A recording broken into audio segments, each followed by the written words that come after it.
Democrats do have a 7.8 percentage point lead here. That is nowhere near where they need to be, and that is closing in. There's going to be a lot of stupid people that are going to come into the comment section and mention about how 538's rating has it at C-, therefore it is a bad poll. They know Joe Biden's internal polls are not doing so well.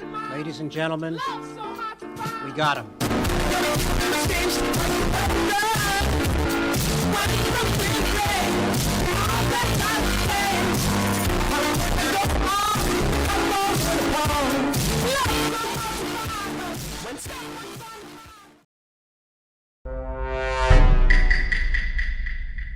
Ready Go Politics. Woo! Ready Go Politics, yeah! Woo! If you don't know who Ready Go Politics is, he's basically one of those election prediction channels who, predict elections, do analysis, shit like that. Pretty simple. Except it's from a right-wing point of view, and he's basically a cheerleader for the Republican Party. His main audience is very, very deep and proud Trump supporters, and he does everything he can to cater to that audience, even if it means he has to lie to them. And he'll do anything to make it seem like Republicans are doing well, and he'll constantly overestimate Republicans and use shitty pollsters to justify his views on what will happen to get views and likes from his audience who will believe him, because they're just going through content creators like him and others and are basically in an echo chamber. So even if Joe Biden is up massively right now, there's still a chance Trump's gonna win, but even if Joe Biden is very likely to win, there's so many of them that think Trump will definitely win and there's no chance that he will lose. And if he were to lose, there's gonna claim it's rigged, and the country's gonna be in a bunch of chaos. If you don't subscribe, I will cry. I think it was yesterday morning, Trafalgar, the gold standard poll in the state of Michigan, was released, and it had Donald Trump winning the state of Michigan by 2%, and it had John James beating Gary Peters in Michigan by 1%. He's talking about Trafalgar, or otherwise known as the Trafalgar Group, which is a Republican pollster that is pretty fucking shit. Usually has very mediocre results or just outright wrong results. It usually has Republicans overperforming in almost every single race. And Ready Go Politics will show very niche examples of them being right or more correct than other pollsters to show them as being accurate, and he'll ignore all the other examples of them being dead wrong. This right here is the founder of the Trafalgar Group, and he's making predictions on what he thinks will happen. Let's see how accurate he is, and let's take the Trafalgar pill like Ready Go Politics says. Michigan, I see a Trump lead, a definite Trump lead. Wisconsin, I see a Trump lead. Minnesota, I see dead even. North Carolina, Ohio, Trump wins. Texas and Georgia are not battleground states. Trump will win, and it won't be within 3 points. So, what does this mean? Does this mean that pollsters should be ashamed when they're wrong, and it's not okay for Trafalgar to ever be wrong about an election result ever? Well, no, that's obviously not. Pollsters can never get every single election right. It's just impossible. And I'm not making fun of Trafalgar for getting some results wrong, it just happens. But when they very consistently get results in their polls that are vastly different from other pollsters, and usually they're 50-50, hit or miss, depending on whether Republicans overperform or not, that's not a really good methodology, and that's a pretty bad pollster. Pollsters are not meant to be hit or miss. They should be reliable 80-85% of the time to be known as a reputable pollster. But if you're only getting it 50% of the time or so in key elections, then no, you should not be trusted. Now, Trafalgar has made some good calls in the past, but it seems to be that most of it isn't actually because of them or their methodology, and just seems to be more of like a broken clock is right twice a day kind of scenario. Where if you're a pollster and you have Republicans overperform in every single race in your polls, well then eventually you have to be right. Republicans have to overperform at some point. It just has to happen. So you'll see people like Red Eagle show the results of certain races where Trafalgar did really well. Like this. Or this. Or this. And you might be like, oh my god, Trafalgar, they're the most accurate pollster there. They're geniuses. They have a great methodology. They know how to account for the shy Trump vote. But the thing is, those are just cherry-picking results that they like. When you look at most races, and usually when they have results that are different from other pollsters, they're usually like races like this, where they had Kemp up by 12, but he only won by 1. Or a race like this, where they are the only pollster in the aggregate, and in all 3 polls, they were severely off. Or like this, or this, or this, or this, or this, and on and on and on. Hey guys, look at this chart. It's going up. Wow. What's that? Zoom out. Okay.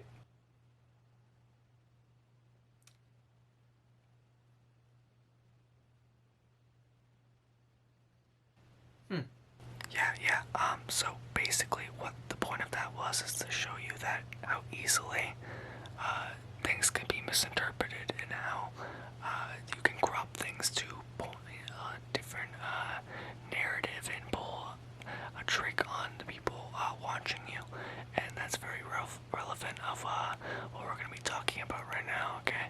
Yeah, I'm fogging up the camera, yeah, fuck you. So it's looking fairly good for Donald Trump. Donald Trump also, he's got good economic numbers. These are the indicators that can predict the election here.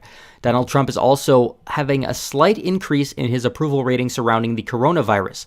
Donald Trump was down at 39% in approval of the virus. Now he's going up towards 42%. His approval is down from roughly 57, 58. Now it's down below 56. So this is what it actually looks like. It ends at about mid-September, so where he uploaded the video that I just showed, to the start of the graph.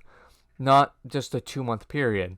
The screenshot that he showed goes from about here to here, and he completely left out all of this. Which shows, here's the beginning, where they're up to 12.5% and no opinion. And then Trump surged in approval after the rallying effect happened and people rallied behind him for a little bit, and then he came crashing down and had his low of 38%, and then he had a tiny increase between these 2 months right here. But Red Eco Politics shows, oh no, see, he's actually slightly going up, he's slightly trending upwards, and yes, I guess that is true. It's used to imply that it's still a really good thing for Trump, even though it's not. That's why the picture he used is extremely cropped and very small. It completely leaves out that Trump plummets. And that's what I mean when I say that he misinterprets data on purpose. And that's actually why I now think that it's on purpose and he's not like just stupid or he's just misinformed. Like, I don't no longer think that. I think he's actually doing it on purpose because that seems very, very deliberate.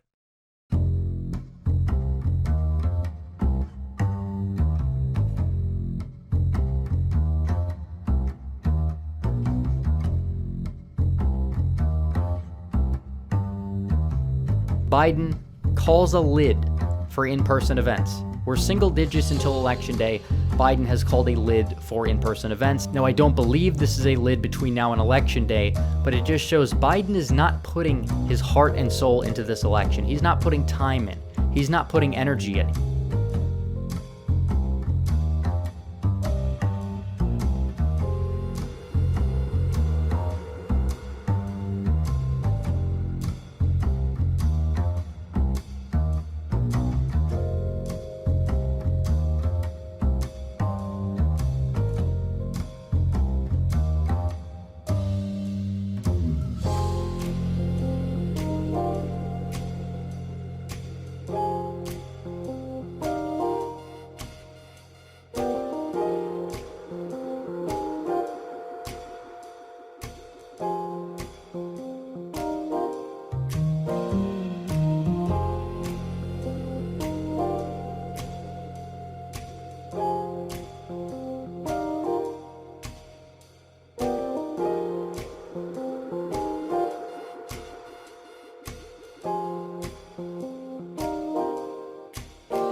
It's been weeks since the election. I just noticed that Ready Go Politics uploaded a video with Trump landslide question mark in the title. So thought it was worth it to mention that. So let's look at a Twitter thread that he tweeted about in July. So yes, it's in July. That's before the election. That's months before the election. But the thing is, in July, the polls and all the indicators that we had were still pretty bad for Trump. You could argue that they're actually worse for Trump than before the election started, so I don't really think this makes the thread any better. You can tell how good his Twitter is from his description. YouTuber, Zoomer, America's #1 elections expert. Jesus Christ. Imagine calling yourself the #1 elections expert in the country. National populist, and yes, he is a nationalist. Conservative, enemy of the election mafia, Orthodox Christian, #America first. It's so interesting too, because he fucking lives in Detroit. I'll read off the Twitter thread from July 3rd. It's a pretty long thread about his bold predictions for 2020. I'll only be talking about the ones that matter. Like, some of them were about like his viewer count, and I don't give a shit. Number 1. Nevada will be the closest state in terms of a raw vote margin. Nevada ended up being the 5th closest in raw margin for votes. Number 2. Delaware will be marginally closer than 2016 despite it being Biden's home state. Not even close. Biden actually ended up winning Delaware by almost 8 points more than Hillary Clinton. Number 3. Massachusetts will trend red the most, while Vermont will trend blue the most. The Vermont one's not really surprising, but Massachusetts. He thought Massachusetts was going to trend red the most of every state. I think I think this is pretty easy and predictable. I think any sane person knows that Massachusetts isn't going to trend red the most out of the entire country. In fact, not only did it not trend red the most, it didn't trend red at all. It actually trended blue. Biden won Massachusetts by about 5 points more than Hillary Clinton in 2016. So it's kind of a bizarre claim from the self-proclaimed #1 election analyst in America. Vermont, it seems like if you're only just talking about states, it seems like, yeah, that will be true. Which, I mean, that's kind of predictable though. If you're including the districts of Nebraska and the districts in Maine as like just contests overall, then Nebraska's 2nd district might be trending blue the most. It depends. After we get, more certified and more updated results, you might have like some small changes. 4. The polls will show Iowa and Ohio being toss-ups, but Trump will win both by 7+. This was true. I pretty much expected the same thing going into election night. Iowa's polls have traditionally never been that accurate. I expected Ernst in the Senate race, even though she was down in the polls, to still win by a few points. Not the most surprising thing, but you have to give him credit. 5. I will call 2 states wrong while Let's Talk Elections, which is another predictions channel, will call 5 states wrong. Ready Go Politics, for some reason, has some weird gripe with Let's Talk Elections. I don't know why, but he just always has. But overall, Let's Talk Elections only got 2 states wrong, while Ready Go Politics got 4. So, and if you want to include the districts as like separate contests, then that's 5 that Ready Go Politics got wrong, and still 2 that Let's Talk Elections got wrong. So someone clearly had the better prediction overall. Number 6. Trump will improve just 1% with blacks, but will improve 5% with Latinos. This isn't what happened. Trump improved by more than that with black people, and he improved a little less than what he said with Latinos. Number 7. It will take 1 week to finally call the election. I mean, you could be nitpicky here and say maybe it's not exactly a week, but it pretty much was. 8. Florida and Texas will be called for Trump by 10 p.m. Eastern Standard Time. Nope, it was about a couple hours after that. Number 9. Georgia will be closer than North Carolina. True. Number 10. Biden wins the popular vote by 3.5% at a minimum, though that's not really surprising. Correct, but was kind of expected. 11, Chris Sununu carries Trump in New Hampshire, and a vote to the right of Michigan, Wisconsin, and Pennsylvania. Not even close. Trump got trounced in New Hampshire compared to his 2016 performance. Number 12, one currently thought to be solid red and one solid blue Senate seat will flip. I don't know really where he was going there. I honestly don't know what he was talking about here, but no matter what he was talking about and what seats he was talking about, he's still wrong. Like, dead wrong. I don't understand what solid blue Senate race could have ever gone to the Republicans. Like, I don't understand. And for the solid red ones, I know, like, some liberals out there will, like, say, like, Kentucky or some shit like that, or South Carolina, but that never was going to happen. And I don't know why he thought that was going to happen. But one solid blue Senate race, I don't know what he was talking about. I don't know what seats he was eyeing, but this did not happen at all. Number 13, Wisconsin polls will be off by 5+ again, but Pennsylvania polls will be accurate. That is pretty much correct, although there's slight differences depending on the polling aggregate, but I'll give him that. Skipping number 14, it's about his live stream concurrent viewers. I don't care. Number 15, GOP will hold Texas 23 in the House. He's right, they did. Number 16, GOP will flip 3 seats in California and hold California's 25th district. As of right now, we don't know because they have recounts to do because some of those races are very, very close. Number 17, GOP will not retake the House. Yes, this happened, but this is not a bold take at all. That's extremely obvious. That obviously was going to happen. Number 18, Trump will lose college whites by 8 to Biden, unchanged from 2018. Wrong, about 5 points off. Number 19, Trump will outperform the polls in Arizona and Nevada unlike 2016. Nope, the RCP averages versus the final results were pretty much about the same. Maybe about like half a point off. Nevada, I guess it was half a point worse for Trump, and Arizona half a point better, but about the same.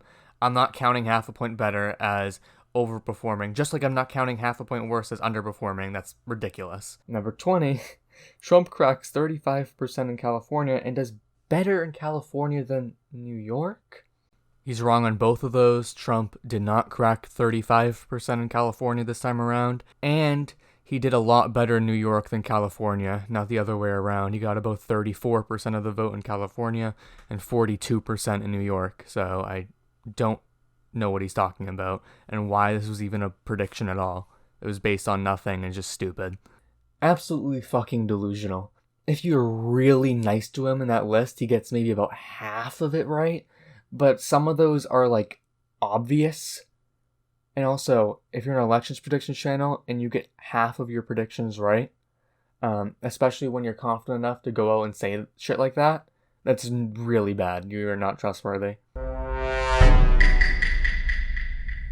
So this was an election that maybe Trafalgar was right.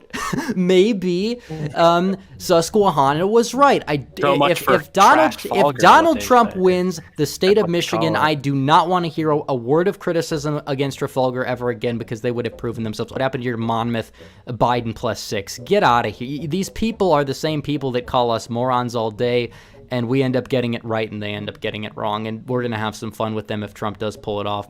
I think that they might be getting ready to call Minnesota for Biden soon, unless there's a drastic change here. Washington County coming in 86%. Biden does extend the lead there. Nothing out of Ramsey County. Rochester, 57%. Biden with a decent lead. Nothing else elsewhere. Decision Desk says George is over 99% reporting. I don't know about that. I wish. Yeah, me too. I mean, I definitely wish. Even North Carolina's gone down from like 95 to 82 in the count. This is so. Like you said, this is giving my heart a bad feeling. My stomach is like turning because all data just stopped coming in at the exact same time. Like, what the hell? Did these people just quit counting votes at 11:45 or something? Yeah, he could technically. Okay, Fox called Arizona for Biden. What? No, yes. No. Fox called Arizona for Biden with No. Yes, they have. What? Well, you know, Fox has called Arizona.